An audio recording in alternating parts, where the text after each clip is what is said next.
KPM.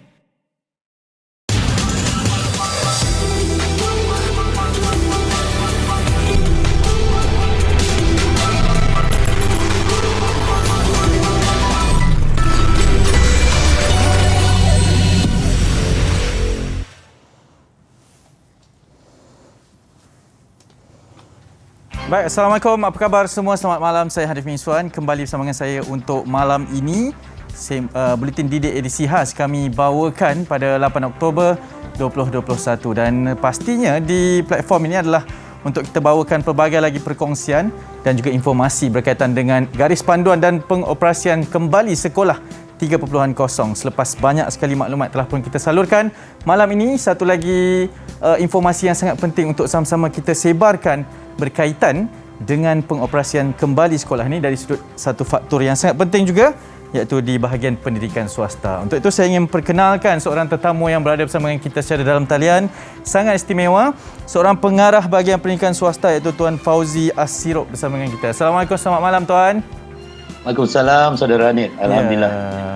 Terima kasih kerana sudi bersama kami secara dalam talian. Mungkin jauh di mata tapi dekat di hati untuk kita sampaikan Tuan. Tuan, mungkin yang pertamanya kalau kita ingin buka bual bicara kita pada malam ini, kita faham mulai 3 Oktober dan 4 Oktober yang lalu sekolah kembali dibuka dan mungkin ada perkara yang ingin dikongsikan berkaitan dengan pembukaan institusi pendidikan swasta juga Tuan. Kalaulah ada perkara sebagai mukadimahnya untuk dikongsikan, silakan Tuan.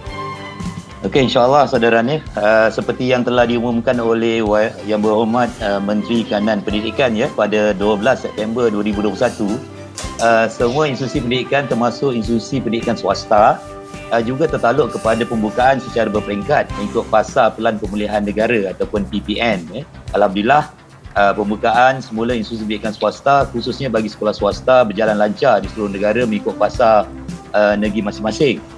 Jadi pembukaan semula secara bersemuka di negeri Fasa 1 dan 2 adalah melibatkan murid tingkatan 6 semester 2, murid kelas peperiksaan antarabangsa IGCSE, O-Level, A-Level dan International Baccalaureate Diploma Program yang akan menduduki peperiksaan pada tahun ini, serta murid berkeperluan khas di sekolah pendidikan khas swasta dan kelas pendidikan khas di sekolah swasta. Jadi untuk pembukaan semula secara bersemuka di negeri Fasa 3 dan 4, kerana kita juga ada negeri yang telah pun berada di Fasa 3 dan 4, sama seperti di negeri Fasa 1 dan 2 dengan tambahan kehadiran secara penggiliran bagi murid peperiksaan awam dan peperiksaan antarabangsa yang lain yang akan menduduki peperiksaan tersebut pada tahun 2022. Jadi selain daripada itu, bagi negeri Fasa 3 dan 4 juga pembukaannya adalah secara bersemuka turut melibatkan institusi pendidikan swasta kategori pusat. Kita bukan sekadar sekolah saja, kategori pusat seperti pusat tuition, pusat bahasa dan juga pusat kemahiran dengan kehadiran dihadkan kepada 50% daripada kapasiti bilik darjah. Ya, baik, sangat menarik dan sangat terang apa yang dibincangkan oleh Tuan Sultan tadi, dan saya sangat tertarik kerana Tuan memaklumkan pembukaan terutama di institusi pendidikan swasta memang sangat lancar. Mungkin ada perkara yang ditekankan oleh pihak Tuan sendiri termasuk di bahagian pendidikan swasta ini kerana kelancaran tersebut Tuan. Tuan? Ya. Sejak pengumuman yang dibuat oleh YB Menteri Kanan Pendidikan, pihak kami telah mengadakan beberapa siri libat urus dan talimat kepada pengurusan institusi pendidikan swasta. Ini adalah satu perkara yang kita rasa perlu, di mana dia bertujuan untuk memberikan penjelasan berkenaan pelan komprehensif pembukaan semula sekolah serta mendapat input dan maklum balas daripada pengurusa institusi pendidikan swasta bagi memastikan sebarang kekeliruan, ketidakjelasan dapat diperjelaskan dengan terperinci dan secara terus, secara bersemuka walaupun dibuat secara atas talian. Jadi sesi ini juga turut disertai oleh pegawai di peringkat Jabatan Pendidikan Negeri dan juga pejabat pendidikan daerah. Jadi selain daripada itu, Saudara Hanif, pihak pengurusan institusi pendidikan swasta juga telah diberikan taklimat berkaitan dengan garis panduan pengurusan pengoperasian sekolah 3.0 yang telah disediakan oleh Kementerian Pendidikan Malaysia untuk dipatuhi dan dilaksanakan oleh semua institusi pendidikan swasta. Jadi semua institusi pendidikan swasta ini telah diingatkan untuk melaksanakan penilaian kendiri bagi menilai tahap pematuhan mereka terhadap garis panduan ini. Ya, sangat menarik juga kerana apa yang dikatakan ini pastinya selaras dan selari dengan apa yang turut dimaklumkan oleh pihak Kementerian Pendidikan Malaysia. Tuan, sangat menarik kerana ini baru pembukaan yang mungkin selepas ini bagi pemahaman mereka yang menonton kita di Buletin Didik edisi khas ni, untuk saya kaitkan di antara mungkin perjalanan institusi pendidikan swasta ini bersama dengan Kementerian Pendidikan Malaysia dalam memastikan kelancaran ini mengikut garis panduan dan juga pengoperasian sekolah 3.0. Kita nak berhenti lihat seketika kerana selepas ini banyak lagi perkara yang akan kita kupas di Buletin Didik edisi khas pada malam ini. Jangan ke mana-mana.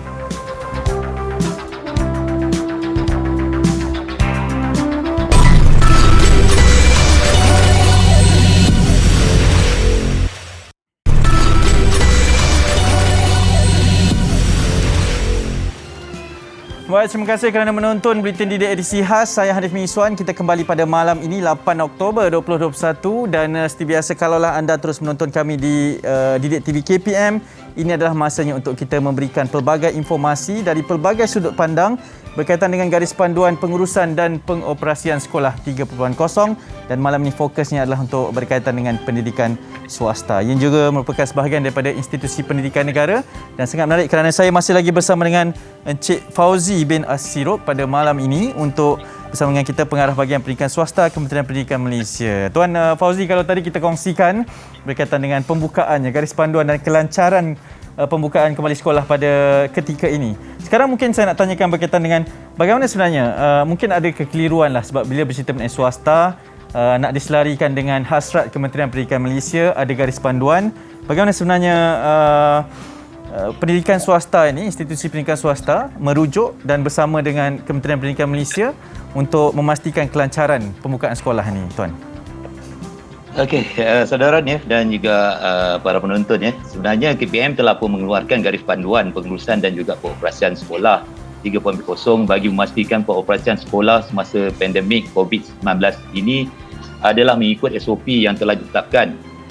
Tujuannya adalah untuk meminimumkan risiko jangkitan dalam kalangan warga sekolah. Jadi garis panduan ini sebenarnya terpakai untuk sekolah di bawah Kementerian Pendidikan dan juga sekolah yang berdaftar dengan Kementerian Pendidikan, mesti sudah merujuk kepada sekolah swasta. Di mana di sekolah swasta kita ada sekolah swasta akademik dan juga agama, sekolah antarabangsa dan ekspatriat, kita ada sekolah menengah Presiden Cina dan juga sekolah pendidikan khas. Jadi keseluruhan sekolah swasta juga tertakluk kepada garis panduan ini. Terdapat satu bab khusus, malah terdapat satu bab khusus untuk pengurusan institusi pendidikan swasta yang juga meliputi sekolah swasta. Jadi sekolah swasta turut perlu mematuhi ketetapan dalam perkara berkaitan dengan vaksinasi, pengurusan prasekolah, pengurusan surau, pengurusan asrama dan juga aktiviti sukan dan co-curriculum. Jadi itu sebahagian secara ringkas yang saya boleh kongsikan berkaitan dengan garis panduan. Sebenarnya selepas ini mungkin ada banyak soalan lagi berkaitan dengan garis panduan ini dan insya-Allah saya akan terangkan. Betul, Tuan, sebab saya nak menyelusuri terus tentang garis panduan dan juga ketetapannya bersama dengan institusi pendidikan swasta, dan difahamkan ada beberapa perkara baharu dalam garis panduan pengurusan dan pengoperasian sekolah 3.0 khususnya untuk institusi pendidikan swasta. Kalau tak keberatan mungkin boleh terangkan sekali, Tuan. InsyaAllah. Kita terdapat beberapa perkara baru yang telah ditambah baik dalam garis panduan 3.0 ni, antaranya vaksinasi guru, anggota kumpulan pelaksana, kaki tangan perkhidmatan sokongan. Ia melibatkan perkara yang perlu diberikan perhatian sekiranya terdapat guru, AKP ataupun kaki tangan sokongan yang tidak menerima ataupun belum melengkap vaksin. Jadi seperti yang telah diumumkan oleh YB Menteri Kanan Pendidikan, mereka yang belum menerima ataupun lengkap vaksin perlu mematuhi SOP yang telah ditetapkan, seperti dielakkan daripada bersemuka dengan murid dalam aktiviti pengajaran lah. Ini boleh menjadi asas kepada pengurusan di peringkat institusi pendidikan swasta, di mana pihak pengurusan boleh menetapkan syarat-syarat yang lebih khusus tertakluk kepada persetujuan semua pihak yang terlibat dengan mengambil kira kepentingan bersama, khususnya aspek keselamatan murid. Itu menjadi tumpuan utama Kementerian Pendidikan.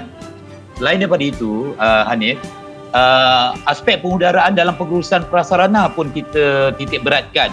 Kerana seperti yang kita sedia maklum, virus COVID-19 khususnya varian Delta yang mempunyai kadar jangkitan yang lebih pantas. Betul. KKM telah menasihatkan KPM untuk mengambil tindakan sewajarnya dalam memastikan aspek pengudaraan dalam bilik darjah adalah baik, seperti membuka tingkap dan pintu semasa sesi PDP berlangsung, Maknanya kalau kita lihat ada lansir yang masih terpasang, itu kita sarankan supaya dibuka supaya pengudaraan dapat berjalan secara lancar, dapat beredar secara baik dan dapat memberikan kesan yang positif kepada murid, mengurangkan risiko penyebaran virus semasa di dalam bilik darjah.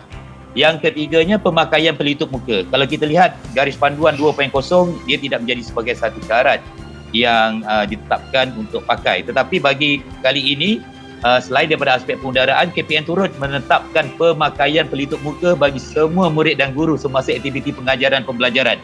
Nampak? Berbeza dengan 2.0, 3.0, semasa sesi PDP, murid kena pakai, guru kena pakai pelitup muka. Jadi ini adalah amalan yang selaras dengan saranan Kementerian Kesihatan Malaysia bagi mengurangkan risiko jangkitan COVID-19. Dan yang terakhir, satu perkara yang barulah dalam pelaksanaan garis panduan ini yang tidak terdapat dalam garis panduan 2.0, di mana aspek uji sendiri COVID-19 turut dititik beratkan, di mana kita nak memastikan tidak akan segera dapat diambil, khususnya kepada murid ataupun guru ataupun kaki tangan yang bergejala semasa berada di institusi pendidikan. KPM turut menetapkan pelaksanaan ujian kendiri COVID-19 ke atas mereka yang bergejala. Walau bagaimanapun, bagi sekolah swasta, kos untuk melaksanakan ujian kendiri ini, maknanya menyediakan kit kendiri seperti yang ada di pasaran, adalah tertaluk kepada perbincangan harmoni antara ibu bapa dengan pengurusan institusi pendidikan swasta. Tapi dari hasil pemantauan yang saya buat, sebahagian besar sekolah telah pun menyediakan kit tersebut dan insya-Allah tidak ada masalah di peringkat sekolah, terutama sekolah swasta. Dan bagi kes yang didapati positif COVID-19, apa yang sekolah perlu lakukan adalah mematuhi prosedur yang telah ditetapkan, khususnya melaporkan segera kepada pejabat kesihatan daerah yang terdekat serta menyediakan senarai kontak rapat untuk tindakan PKD selanjutnya. Jadi untuk makluman semua, semua institusi pendidikan swasta juga perlu melaporkan kes COVID-19 kepada Kementerian Pendidikan melalui satu modul dalam talian yang telah disediakan oleh Kementerian Pendidikan. Ya, Tuan, saya tengok pun selaras dan selari dengan apa yang telah pun disarankan oleh pihak Kementerian Pendidikan, termasuk dari sudut institusi swasta dan juga awamnya. Tapi mungkin Tuan, selepas seminggu ni bagaimana pemantauan dan juga melihat kepada keberkesanan setiap garis panduan yang telah pun diberikan ini yang telah dilaksanakan di sekolah, daripada pemantauan Tuan sendiri, mungkin boleh kongsikan sikit, Tuan? Ya, Alhamdulillah, dari segi pemantauan telah kami lakukan, kami dapati bahawa hampir keseluruhan 98% mematuhi garis panduan yang telah ditetapkan dari segi 4 aspek tadi. Dan kita boleh katakan kalau kita perlihatkan kepada semua sekolah, jenis sekolah swasta, keseluruhan sekolah tersebut memang mematuhi dan kita sangat-sangat mengucapkan rasa terima kasih kepada pengurusan sekolah, terutama kepada lembaga pengelola sekolah yang mengambil berat tentang keselamatan anak-anak murid yang bersekolah di sekolah swasta dan juga guru-guru yang bertugas di sekolah swasta. Ya, Tuan, dan saya juga mungkin tertarik dengan perkara yang Tuan kongsikan berkaitan dengan sekiranya terdapat berlaku sebarang jangkitan. Kita memang minta elak lah, tapi kita perlu berwaspada dan berhati-hati. Mungkin Tuan boleh terangkan sekali lagi berkaitan dengan apakah SOP ataupun langkah yang akan diambil sekiranya berlaku tersebut di dalam kawasan ataupun di dalam institusi tu, Tuan, untuk pemahaman yang lebih lanjut supaya semua berasa tenang dan semua boleh berasa lebih yakin dengan pembukaan kembali sekolah ni, Tuan. Baik, seperti yang saya sebut tadi,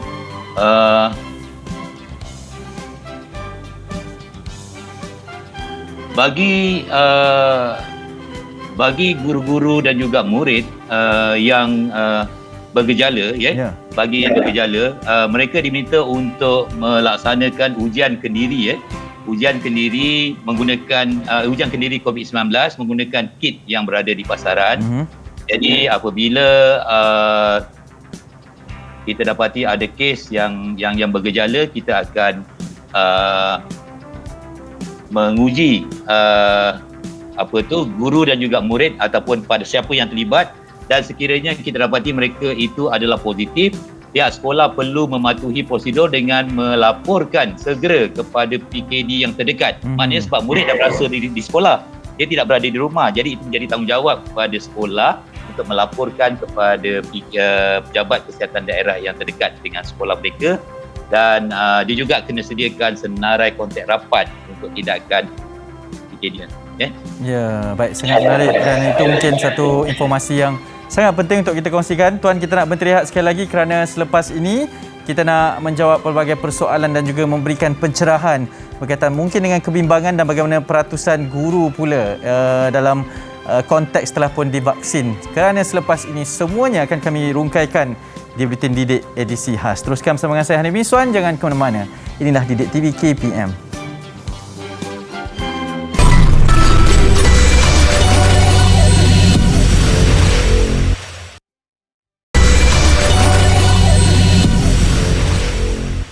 Baik, kembali bersama kami. Inilah Buletin Didik edisi khas. Jangan lupa untuk terus tonton kami di Didik TV KPM bagi sesi pembelajaran di luar bilik darjah dan juga dalam studio ini. Lebih penting untuk kita terus bersama-sama memajukan lagi institusi pendidikan. Kami masih lagi bersama dengan Tuan Fauzi bin Al-Sirop sebagai Pengarah Bahagian Pendidikan Swasta Kementerian Pendidikan Malaysia bersama dengan saya pada malam ini. Tuan, kita dah berada di penghujung siaran Buletin Didik edisi khas ini. Mungkin ada satu soalan yang sangat penting untuk saya tanyakan juga, Tuan. Ini berkaitan dengan vaksinasi. Kementerian Pendidikan Malaysia telah pun melaporkan bahawa lebih 90% daripada guru dan kaki tangan, 90% ni simboliknya boleh rentas negeri lah ni yang akan kita katakan. Tapi dari konteks pendidikan dan juga institusi pendidikan, mungkin masih ada lagi kebimbangan daripada ibu bapa berkaitan untuk menghantar anak-anak mereka yang belum lagi divaksin ke sekolah ni. Kita faham program vaksinasi kepada remaja sedang berlangsung. Mungkin ada sedikit pencerahan daripada pihak Tuan untuk penonton pada malam ni, Tuan, silakan. Boleh, Saudara Hanif. KPM sebenarnya sangat prihatin dengan pandangan dan juga kebimbangan ibu bapa apabila Kementerian Pendidikan mengumumkan pembukaan semula institusi pendidikan dalam keadaan penularan COVID-19 masih berada dalam komuniti. Jadi KPM telah mengambil tindakan sebaik mungkin, khususnya bekerjasama dengan Kementerian Kesihatan dalam usaha memvaksin warga sekolah. Jadi KPM percaya program imunisasi COVID-19 kebangsaan ataupun PIK di bawah Jawatankuasa Jaminan Akses Vaksin yang dimulakan sejak Februari 2021 yang lepas perlu dimanfaatkan sepenuhnya dalam kalangan warga institusi pendidikan bagi memastikan murid, gurunya, kaki tangannya dan juga anggota sokongannya menerima vaksin ataupun dos vaksin yang lengkap. Alhamdulillah Hanif, sehingga kini lebih 90% guru dan juga kaki tangan di sekolah swasta dan juga di tadika swasta telah menerima vaksin yang lengkap. Ini adalah satu pencapaian yang diperoleh hasil kerjasama Kementerian Pendidikan dan juga Kementerian Kesihatan Malaysia dalam memastikan guru dan kaki tangan dapat mewujudkan persekitaran yang selamat apabila berhadapan dengan murid-murid secara bersemuka. Jadi tadi dah sebut tentang PIK remaja. Ia juga seperti yang kita maklum telah dilancarkan oleh YB Menteri Kesihatan pada 20 September pada 2 minggu lepas 2021 yang lalu sebagai usaha untuk memastikan murid juga diberi perlindungan daripada virus COVID-19. Susulan itu Kementerian telah mengadakan satu sesi libat urus dengan Kementerian Pendidikan dan juga Kementerian Kesihatan bersama dengan pihak sekolah swasta, sekolah antarabangsa dan juga sekolah ekspatariat untuk membincangkan pelaksanaan program ini. Maklum balas daripada pihak sekolah swasta, sekolah antarabangsa dan juga sekolah sekretariat amat positif dan mereka sedia memberi kerjasama sepenuhnya dalam menjayakan usaha Kementerian Kesihatan Malaysia dalam melaksanakan program PIK remaja, iaitu PIK remaja ini melibatkan murid berumur 12 hingga 17 tahun. Hanif? Ya, betul. Bagi menjayakan program PIK remaja ini, beberapa buah sekolah swasta juga telah terpilih selain daripada sekolah kerajaan sebagai pusat pemberian vaksin yang melibatkan kerjasama dengan Kementerian Kesihatan Malaysia. Pihak sekolah swasta, sekolah antarabangsa juga sekolah sekretariat telah pun menyediakan personel sebagai sukarelawan kemudian yang akan bertugas sepanjang tempoh masa PBB itu dibuka serta menyediakan kemudahan prasarana dan juga fasiliti yang berkaitan bagi melancarkan pelaksanaan program vaksinasi remaja.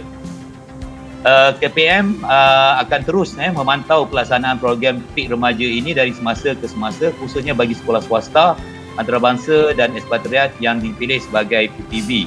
Jadi untuk makluman semua terdapat dua sekolah swasta di Negeri Sembilan satu di wilayah Persekutuan Kuala Lumpur dan satu di Negeri Selangor telah terpilih sebagai PPB bukan hanya untuk murid sekolah swasta saja, malah turut melibatkan murid di sekolah kerajaan. Kalau saya boleh berkongsi hasil pemantauan saya pada hari Khamis di salah sebuah sekolah swasta di daerah Kelang, dia mengurus takbirkan untuk penerimaan vaksin 23 sekolah swasta di daerah Kelang. Semuanya murid datang secara berperingkat berdasarkan kepada temujanji yang dikeluarkan oleh Pejabat Kesihatan Daerah. So alhamdulillah, bila saya tengok dengan kelengkapan dan juga prasarana yang telah disediakan, semuanya berjalan dengan baik.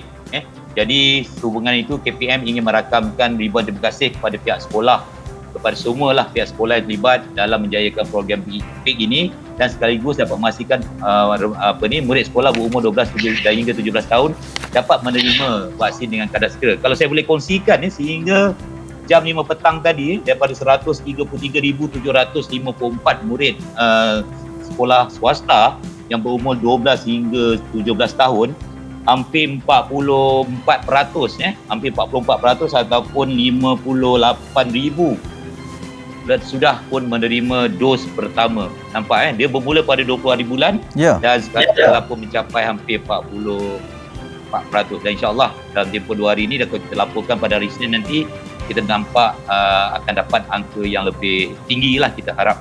Ya, setuju, dan perjalanan itu memang sangat menggalakkan pada ketika ini. Tuan, saya percaya sebagai orang penting di dalam institusi pendidikan swasta ni juga, seminggu yang pertama ini adalah satu tempoh yang sangat mengujakan, tapi dalam masa sama berdebar juga untuk melihat kepada kembalinya anak-anak ini ke sekolah. Mungkin ada harapan dan pesanan Tuan kepada warga institusi pendidikan swasta khususnya, dan juga kepada keseluruhan lah warga institusi pendidikan di Malaysia ini. Dengan kembalinya pembukaan sekolah ini, kita perlu hidup meneruskan institusi pendidikan ini, memperkasakan lagi. Mungkin ada harapannya Tuan, silakan. Betul, seperti yang saudara ni kata kita sangat risau, tetapi aspek utama yang paling kita jaga adalah keselamatan murid-murid dan juga warga sekolah. Jadi KPM dengan kemandirian institusi pendidikan swasta dalam tempoh pandemik COVID-19 yang sudah hampir 2 tahun sejak Mac 2020, kita nampak impak secara langsung dan tidak langsung daripada pandemik ini kepada institusi pendidikan swasta telah menukar ekosistem pendidikan swasta di Malaysia. Kami memahami keperluan untuk beroperasi secara bersemuka bagi semua institusi pendidikan swasta ini, kerana mereka ini bagi memastikan kelangsungan institusi pendidikan swasta. Namun aspek keselamatan dan kesihatan menjadi teras utamalah kepada kami, supaya semua institusi pendidikan swasta bila dibuka berada dalam keadaan yang cukup bersedia. Jadi pematuhan kepada ketetapan dalam garis panduan pengurusan dan juga pengoperasian sekolah 3.0 yang telah ditetapkan oleh KPM, serta SOP yang telah disediakan oleh Majlis Kehormatan Negara dan juga Kementerian Kesihatan Malaysia adalah perkara yang perlu menjadi perkara pokok sepanjang pengoperasian. Maknanya perlu dititik beratkan oleh sekolah-sekolah swasta ini. Ini akan dapat menjamin keselamatan warga sekolah sekaligus meningkatkan keyakinan ibu bapa untuk terus menghantar anaknya bagi pendidikan anak masing-masing di institusi pendidikan swasta. Dan mungkin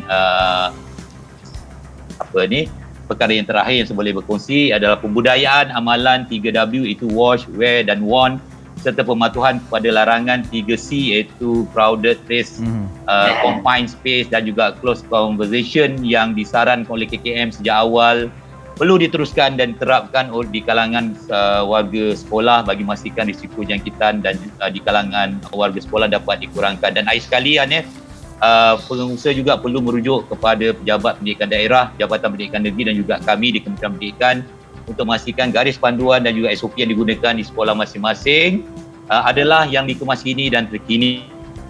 Allah, kerjasama daripada semua pihak melibatkan ibu bapa, sekolah, dapat memastikan sekolah dapat beroperasi dalam keadaan selamat seperti yang kita lihat pada 3 bagi negeri di kategori negeri B dan juga negeri A, dan juga pada 4 hari bulan Oktober bagi negeri kategori B yang telah dibuka tempoh hari. InsyaAllah kita sangat komited untuk melakukan yang terbaik. Ya, saya setuju, dan saya boleh dengar daripada pesanan itu pun memang sangat mementingkan keselamatan. Dan terima kasih banyak Tuan di atas pesanan dan juga mungkin harapan yang terakhir buat mereka. Jemput lagi untuk terus bersama-sama memberikan informasi nanti bersama dengan kami di Bulletin Didik Edisi Khas ini.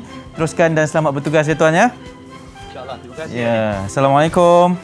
Waalaikumsalam warahmatullahi Itu wabarakatuh. dia Tuan Fauzi bin Asirup bersama kita, pengarah bahagian pendidikan swasta Kementerian Pendidikan Malaysia, berbicara berkenaan dengan garis panduan pengurusan dan pengoperasian sekolah 3.0 dari sudut pandang dari dasar institusi pendidikan swasta di dalam negara kita. Juga sangat penting kerana membabitkan lebih kurang 133,754 pelajar secara keseluruhannya, dan seperti yang dikatakan, segalanya alhamdulillah pada ketika ini berjalan lancar, dan itulah harapan kita untuk terus diperkuatkan dan diperkasakan berkaitan dengan kelancaran ini agar semuanya boleh juga untuk kita bawakan kepada anda semua berkaitan dengan segala informasi nanti. Itu antara sedikit intipati perbincangan kita pada malam ini, kerana esok Buletin Didik edisi khas akan terus berbicara berkaitan dengan pembukaan dan juga garis panduan pengurusan dan pengoperasian sekolah 3.0.